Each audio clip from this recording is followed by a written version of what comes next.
Meus queridos irmãos, sejam muito bem-vindos ao canal EBD Sim Senhor, o canal exclusivo para a Escola Bíblica Dominical.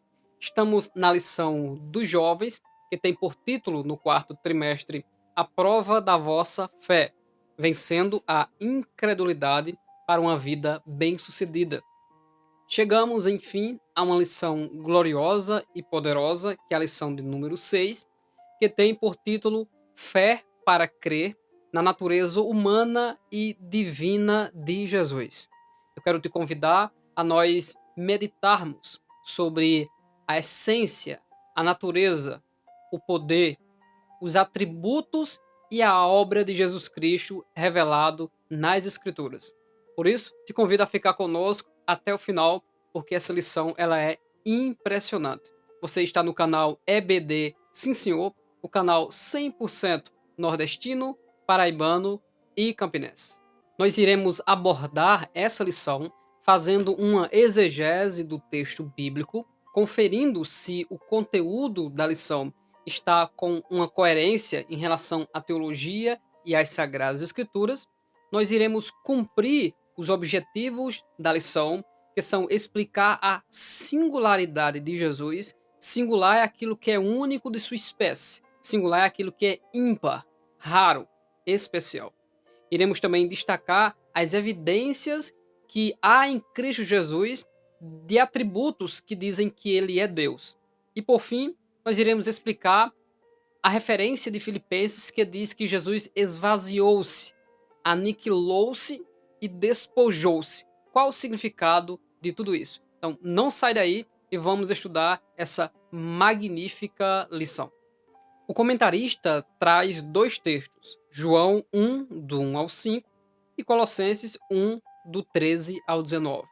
Vamos para a primeira parte, que é o Evangelho de João, no capítulo 1, do 1 ao 5. No princípio era o Verbo, e o Verbo estava com Deus, e o Verbo era Deus. Ele estava no princípio com Deus, todas as coisas foram feitas por ele, e sem ele, nada do que foi feito se fez. Nele estava a vida, e a vida era a luz dos homens.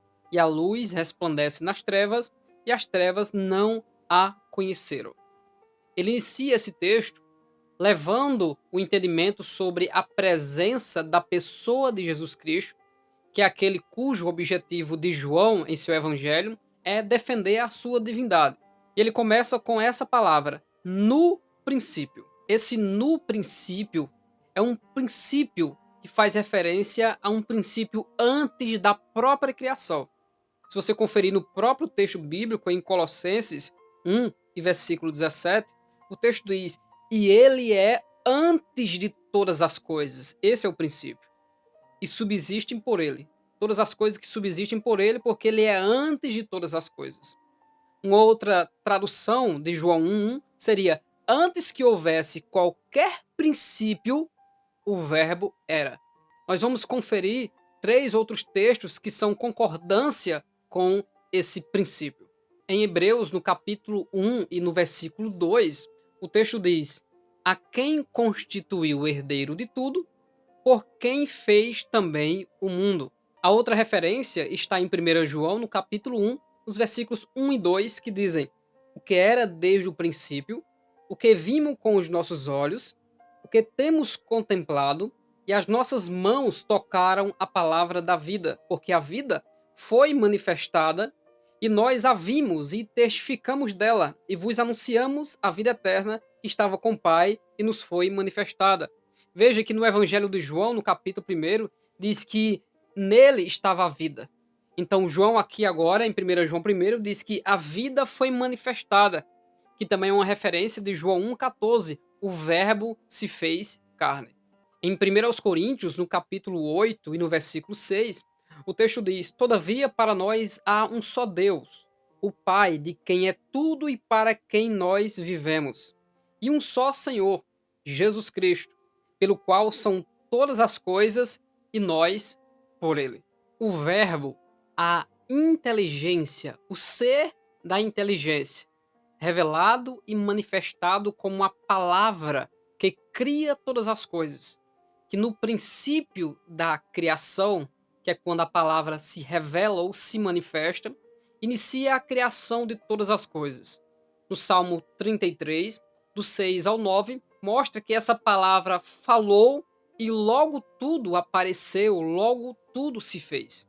Então, João inicia o seu evangelho mostrando Jesus Cristo como perfeito Deus, mostrando que ele é eterno no princípio, ou seja, antes dos princípios, antes do princípio da criação, o Verbo estava com Deus e o Verbo era Deus. Então ele mostra a divindade de Cristo. E com isso, ele mostra que Jesus Cristo também é eterno. E nos versículos 1 e 2, ele mostra que Jesus é igual em essência e distinto em natureza. Ele diz que ele estava no princípio com Deus. Ele é Deus e ele estava lá com Deus. Então eles têm a mesma essência, o Pai e o Filho é Deus e também a sua distinção em natureza. Ele estava com Deus. E todas as coisas foram feitas por meio dele. Por quê? Porque ele é a manifestação, a expressa imagem da pessoa de Deus. Aquele que falou e as coisas foram criadas por meio dele. João está apresentando esse Jesus Cristo divino, esse Jesus Cristo que era Deus. Em João 8:58, Jesus Cristo respondendo, depois de tanta discussão com os saduceus, ele diz: ainda antes que Abraão existisse, eu sou. O próprio Jesus deixando as suas evidências da sua natureza humana, mas também da sua natureza divina, quando ele diz que era. Nesses textos, nós podemos ver a palavra ser para Cristo traduzido como era. Esse era não era no sentido de passado que deixou de ser, mas é o ser Deus. Ele é Deus. É o grande eu sou o que sou. No versículo 3, o texto mostra que Jesus é o Criador, e no versículo 4, mostra que ele é autoexistente. Todas as coisas foram feitas por ele, e nada do que foi feito se fez. E no versículo 4 diz: nele estava a vida. Ou seja, ele é a vida. A vida que foi manifestada. Foi manifestada e que o João disse: nós vimos essa palavra sendo manifestada. Ninguém tira a minha vida, disse Jesus em João 10:18. Eu mesmo a dou e torno a tomá-la. Porque ele é a origem da vida. Ele é a própria vida. E a vida dos homens, que é a luz dos homens, que faz com que os homens venham a existir, estava e está nele, em Jesus Cristo. E o versículo 5, que diz que a luz resplandece nas trevas e as trevas não compreenderam, essa palavra compreenderam pode ser traduzido como suprimiram, venceram. Em outras traduções, pode ser a luz escapa dos laços das trevas. Então Jesus é a luz do mundo e as trevas não conseguem compreender. E a luz sempre está soberana acima das trevas. Onde a luz manifesta, as trevas vão embora. Então, no sentido espiritual, as trevas espirituais em que se encontram os homens, quando se entrega por fé ao sacrifício de Cristo, logo nós recebemos a luz. Em Mateus capítulo 4, citando Isaías capítulo 9, diz que a luz resplandeceu nas terras de Naftali e Zebulon, aonde habitava as trevas. Fala do ministério de Jesus, o reino de Deus que veio através de Cristo, através da pregação do Evangelho. Antes de passar para Colossenses no capítulo 1, nós não podemos deixar de analisar João 1,14. E o verbo se fez, tornou-se aquilo que ele não era até então, corpo físico. No Salmo de número 40, também replicado em Hebreus capítulo 10, Jesus Cristo diz para o Senhor, que pode ser um texto também usado para explicar Filipenses no capítulo 2, quando Cristo diz: sacrifícios e oblações não quiseste, mas corpo me preparaste. Retira a primeira, estabelece a segunda, falando das alianças, a lei e a lei do Espírito de vida em Cristo Jesus. Ele recebe um corpo, e por um único sacrifício do homem e Deus, Jesus Cristo, agora toda a criatura pode se reconciliar com Deus. Mas para isso, ele precisou esvaziar-se, aniquilar-se ou se despojar da sua posição e prerrogativa como aquele que está sentado à direita de Deus. Por isso, João 1,14 mostra que Jesus, sendo homem, não deixou a sua natureza de Deus. Nós precisamos conferir o texto de Colossenses, no capítulo de número 2 e o versículo 9. Esse texto se torna muito importante nesse contexto, porque o texto diz: porque nele habita corporalmente, ou seja, o texto está dizendo que no corpo dele habita toda a plenitude completa, a plenitude da divindade. Então, em Cristo Jesus, aquele que se fez carne, sendo ele homem, nele habita completamente o Deus verdadeiro, que é o que João, em 1 João 5,20, diz que ele é verdadeiro Deus. Ele é o verdadeiro Deus. Então, as Sagradas Escrituras estão sempre defendendo essa divindade do homem Jesus, ou essa humanidade do Cristo, Deus eterno. A teologia chama isso de união hipostática, a união das duas naturezas, a natureza divina com a natureza humana. E isso é muito glorioso. E o Verbo se fez carne e habitou entre nós, e vimos a sua glória como a glória do unigênito do Pai, cheio de graça e de verdade. Esse texto ele revela que Jesus veio trazer a glória de Deus e veio trazer salvação aos homens. Jesus revela a glória de Deus. Foi isso que Jesus disse ao discípulo em João 10,30. Eu e o Pai somos um. Tanto é que, se você conferir em João 17, Jesus Cristo, terminando a sua obra de convencer os 12 de que ele veio do Pai, ele diz: Pai, eu glorifiquei-te na terra, agora glorifica-me junto de ti mesmo com aquela glória que eu tinha antes que o mundo fosse criado. Então Jesus Cristo está simplesmente dizendo que ele revelou a glória do Pai aos apóstolos e eles entenderam que Jesus é o Messias. E agora ele será glorificado novamente. E aí você já começa a entender o que significa despojar-se, aniquilar-se da sua glória. Nós vamos seguir a nossa lição. Ela é tão gloriosa, mas também ela é tão simples de explicar, porque nós cremos na divindade de Cristo, que os textos por si só são autoexplicativos do próprio Cristo em sua ação, manifestando a sua divindade, mas em fraqueza de carne, mostrando também que ele é homem. Quando nós falamos de fraqueza em Jesus Cristo, é fraqueza apenas física e fraqueza do homem emocional. Jesus Cristo chorava, que soluçava, por causa da incredulidade, por causa da dor de perder o seu amigo Lázaro, por causa da desobediência de Jerusalém, o qual ele desejava que Jerusalém o recebesse. O Jesus homem dormiu na polpa do barco, mas o próprio Jesus Deus, ele acalmou a tempestade, multiplicou os pães, expulsou os demônios, transfigurou-se, andou por cima do mar, mostrando que ele sempre teve acesso aos seus atributos. Mas na obra do Messias, Jesus Cristo estava submisso a essa função de ser o Salvador. Então nós iremos conferir os objetivos da lição e depois iremos finalizar em Filipenses, no capítulo 2, explicando a kenosis, ou o esvaziamento. Mas antes disso, nós precisamos conferir a segunda parte do texto bíblico, que é Colossenses 1, 13 a 19. Esse texto também é bem autoexplicativo. Ele diz: ele nos tirou das potestades das trevas e nos transportou para o reino do Filho do seu amor, em quem temos a redenção pelo seu sangue, a saber, a remissão dos pecados, o qual é a imagem do Deus invisível, o primogênito de toda a criação. O que significa dizer que Jesus é o primogênito de toda a criação? Talvez alguém pode ler esse versículo e dizer: Jesus foi o primeiro que foi criado. E aí negaríamos a divindade de Cristo. Mas o que é a Bíblia sem contexto? O versículo 16 explica isso.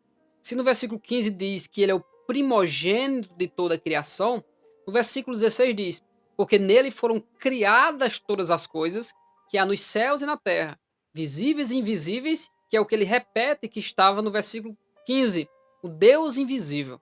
Então Jesus, que é a imagem do Deus invisível, o primogênito de toda a criação, porque ele foi quem trouxe à existência a criação. A ênfase aqui é que ele é o primeiro que falou, que agiu, que tomou a iniciativa para que houvesse a existência de todas as coisas. Então ele criou as coisas visíveis e invisíveis, as autoridades, as potestades, os principados, tudo foi criado por ele e tudo foi criado para ele, que é o fundo musical que você escuta aí agora. Porque dele e por ele e para ele são todas as coisas. Em Romanos 8, do 33 ao 36, nós vemos Paulo glorificando ao Senhor pela obra da salvação, e ele glorificando ao Senhor pela obra da salvação, ele diz o que o hino lindo, que é o texto bíblico, porque dele e por ele e para ele são todas as coisas. Ou seja, tudo que foi criado pelo Senhor glorifica essa obra maravilhosa de salvação. Paulo continua escrevendo aos Colossenses, no versículo 17, dizendo: e ele é antes de todas as coisas, e todas as coisas subsistem por ele. Esse primogênito da criação, ele é antes de tudo, por isso que tudo se iniciou nele. No versículo 18, e ele é a cabeça do corpo da igreja, é o princípio e o primogênito dentre os mortos, para que em tudo tenha a preeminência. Ou seja, Jesus Cristo é aquele que é o dono da igreja, que comanda a igreja, que distribui os dons da igreja, que está presente com a igreja, que ajuda a igreja, que redime a igreja, e o primogênito de entre os mortos.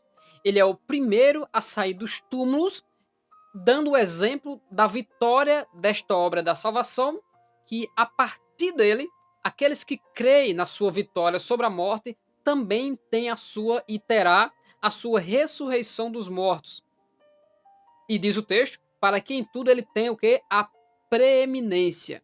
O que significa a preeminência? O lugar elevado. Ele é o primeiro a ressuscitar, por isso que ele tem a preeminência. Ele tem lugar elevado, ele está acima dos outros e ele é distinto de todos os outros no quesito ressurreição.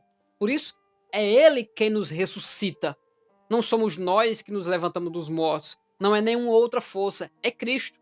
Porque ele venceu, foi ao túmulo, mas ao terceiro dia ressuscitou.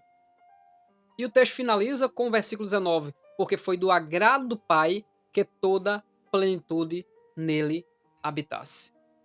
Que textos maravilhosos que nos faz exaltar ao Senhor nosso Deus e a obra realizada para salvar a humanidade. Jesus Cristo, deixando a sua glória, cumpriu essa obra e é por causa disso que nós estamos aqui hoje, estudando a poderosa palavra de Deus, exaltando ao Cristo e ao nosso Senhor. Vamos agora para, em resumo, o conteúdo da nossa lição e, em especial, finalizaremos com Filipenses capítulo 2. A lição traz no primeiro tópico a singularidade de Jesus Cristo, mostrando por diversas vezes que no Evangelho Jesus é retratado como o Filho do Homem, como aquele que foi gerado, segundo a carta aos Hebreus, para uma grande obra. Ele foi gerado um pouco menor do que os anjos, mas é muito mais excelente do que os anjos, porque ele mesmo criou as coisas invisíveis. E a lição nos faz lembrar que as duas palavras do grego também são utilizadas para Cristo Jesus, tanto no Antigo Testamento, quando traduzido no grego, quanto para o Novo, que é a palavra tel, usada para o Deus Todo-Poderoso, é também usada para Cristo. Em Isaías 9,6 diz Deus forte, fazendo referência ao menino que nasceria, que é o nosso Cristo. E também a palavra Kyrios. A palavra Kyrios, do grego, todas as pessoas entendem que era uma palavra para Senhor. E a palavra Senhor, nas Sagradas Escrituras, está fazendo referência ao tetragrama sagrado Yud Re Vav Re, YHVH, que é uma referência ao nome próprio de Deus. Então, o primeiro tópico traz essa revelação, essa etimologia das palavras que são usadas para Cristo, para mostrar que a própria Bíblia mostra Jesus como Deus. No segundo tópico, fala sobre as evidências que em Jesus Cristo havia os atributos divinos enquanto ele estava aqui na terra com este corpo, a onipotência, a onipresença e a eternidade nas ações de Cristo em fazer milagres, em também declarar com a sua própria boca que ainda antes que Abraão existisse, ele era, e dizer que ele é o primeiro e ele é o último, ele é o alfa e ele é o ômega, o poder de conhecer os pensamentos daqueles que ouviam ele, a soberania de perdoar os pecados dos homens, curar as suas enfermidades, e a autoridade de fazer referência às escrituras e dizer, as escrituras dizem isso, eu, porém, vos digo, diferente dos profetas e de nós, que tanto oramos, como profetizamos, como damos uma palavra de ordem a um espírito imundo em nome de Jesus Cristo. Não é no nosso nome, porque a autoridade está no nome de Jesus, que venceu todas as coisas. E também, o segundo tópico mostra que Jesus Cristo, em seu ministério, ele recebeu a adoração, foi adorado por diversas pessoas, foi adorado pelos anjos, o próprio Deus o exaltou soberanamente e lhe deu o nome que está acima de todo o nome, para que ao nome de Jesus se dobrem todos os joelhos dos que estão nos céus, na terra e debaixo da terra, e toda língua confesse que Jesus Cristo é o Senhor, para a glória de Deus Pai. Glória seja dada ao nome de Jesus Cristo. Então Jesus, o plenamente humano, 100% homem, ele é plenamente divino, 100% divino.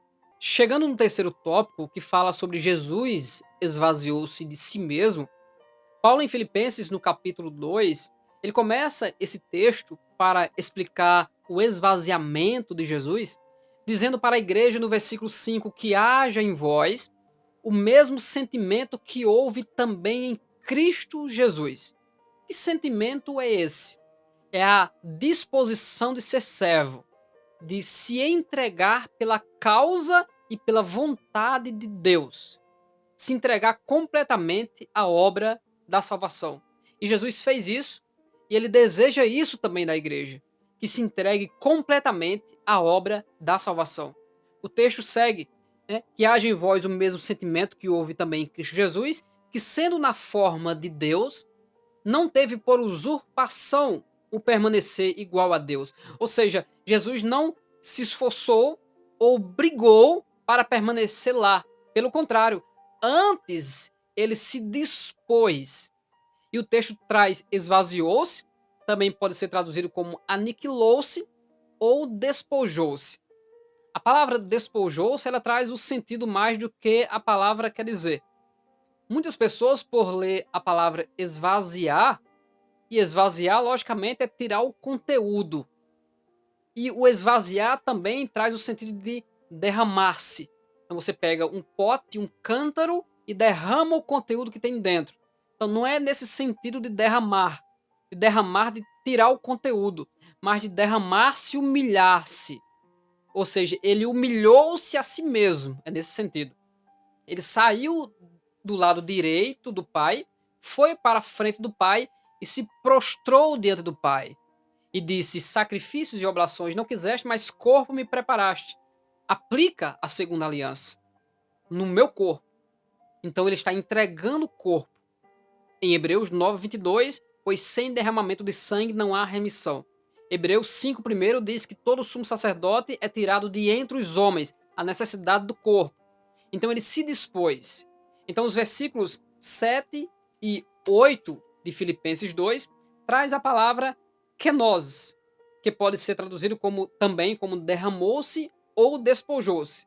E significa que Jesus Cristo, ele se jogou diante do Pai à disposição, em humildade de servo, para se submeter a uma obra, como homem, adquirir uma forma que ele nunca teve, que é a forma do corpo físico, humano, físico de verdade mesmo, Então ele não se transfigurou parecendo um homem. Ele fez-se homem. E o Verbo se fez carne. Então ele tornou-se aquilo que ele não era, um homem, para poder realizar essa gloriosa obra. E é isso que o terceiro tópico traz, que ele realmente ele se fez um homem para realizar essa gloriosa obra. E é isso que em João 17,5 mostra. Agora glorifica-me com aquela glória que eu tinha. Se ele tinha, ele deixou de estar nessa glória com as prerrogativas, com o bottom, com a posição. Então ele saiu de sua posição e veio ser homem, que age em vós o mesmo sentimento que houve também em Cristo Jesus, que sendo na forma de Deus, não teve por usurpação ser igual a Deus. Antes, despojou-se a si mesmo, tomando a forma de servo. E achado na forma de servo, humilhou-se mais ainda, tomando a forma de homem. Então ele ficou como servo diante de Deus, tomou a forma de homem e veio a ser homem obediente até a morte e morte de cruz. Fala do seu sofrimento que ele sabia que ia acontecer, de toda a sua humilhação, de toda a sua dor. Pelo que também Deus, por causa dessa obra de cruz, Deus o exaltou soberanamente. Quando Jesus sai do túmulo, ele diz: é-me dado todo o poder nos céus e na terra. Isso não significa que Jesus não teria acesso aos atributos, porque ele sempre foi Deus e nunca deixou de ser Deus. Mas mostra a vitória de Cristo para a obra da salvação e que agora ele está retornando à sua posição de origem, sentado à direita de Deus, segundo o Salmo 110, versos 1 e 2. Assenta-te à minha direita, até que eu ponha os teus inimigos por estrado dos teus pés. E toda língua confessará que Jesus Cristo é o Senhor, o verdadeiro Deus e o verdadeiro homem. E isso acontecerá até com a nação que Jesus Cristo veio para o que era seu e os seus não o receberam. Quando o espírito de súplica de Zacarias 12:10, na volta em glória de Cristo, vier sobre a nação de Israel, eles identificarão Jesus como aqueles que eles o traspassaram, o mataram na cruz do Calvário, entregaram aos gentios, a Pilatos, e eles reconhecerão que Jesus é o Messias. E aí Jesus, o libertador de Israel, libertará o seu povo e todo Israel. O resto, o remanescente, o vermezinho, será salvo. Glória seja dada ao nome de Jesus. Que obra gloriosa! Que Deus glorioso! O caráter da kenosis, do esvaziamento de Cristo, mostra que ele é o servo de Isaías 42, de Isaías 52 e 53, aquele que se entregou para a obra da salvação. O próprio nome de Jesus, do hebraico Yeshua, significa a salvação de Jeová, ou Jeová é a salvação. Por isso que eu não poderia finalizar falando do primeiro e do derradeiro sem ler Apocalipse 22, do 16 em diante, quando o próprio Jesus Cristo disse: eu, Jesus, enviei o meu anjo para vos testificar estas coisas nas igrejas. Eu sou a raiz e a geração de Davi, a resplandecente estrela da manhã. E o Espírito e a esposa dizem: vem. E quem ouve, diga: vem. E quem tem sede, venha. E quem quiser, tome de graça da água da vida. Aquele que testifica estas coisas diz: certamente cedo venho. Amém. Ora, vem, Senhor Jesus. A graça de nosso Senhor Jesus Cristo seja com todos vós. Amém. Para você que veio até aqui, nesta aula sobre a união hipostática de Cristo, sobre a junção das duas naturezas, a humana e a divina, eu convido você a ser inscrito no canal EBD Sim Senhor e, se possível, deixar o seu comentário. O que você achou desta aula de hoje? Deixar sugestões também. E, se for possível, compartilhar aí na sua igreja, entre os líderes da Escola Bíblica Dominical e entre o povo de Deus. Na semana que vem, nós estaremos estudando a lição de número 7, Fé para crer que Deus fala por meio da profecia. Eu encontro vocês na semana que vem Que Deus abençoe grandemente a sua vida no nome de Jesus.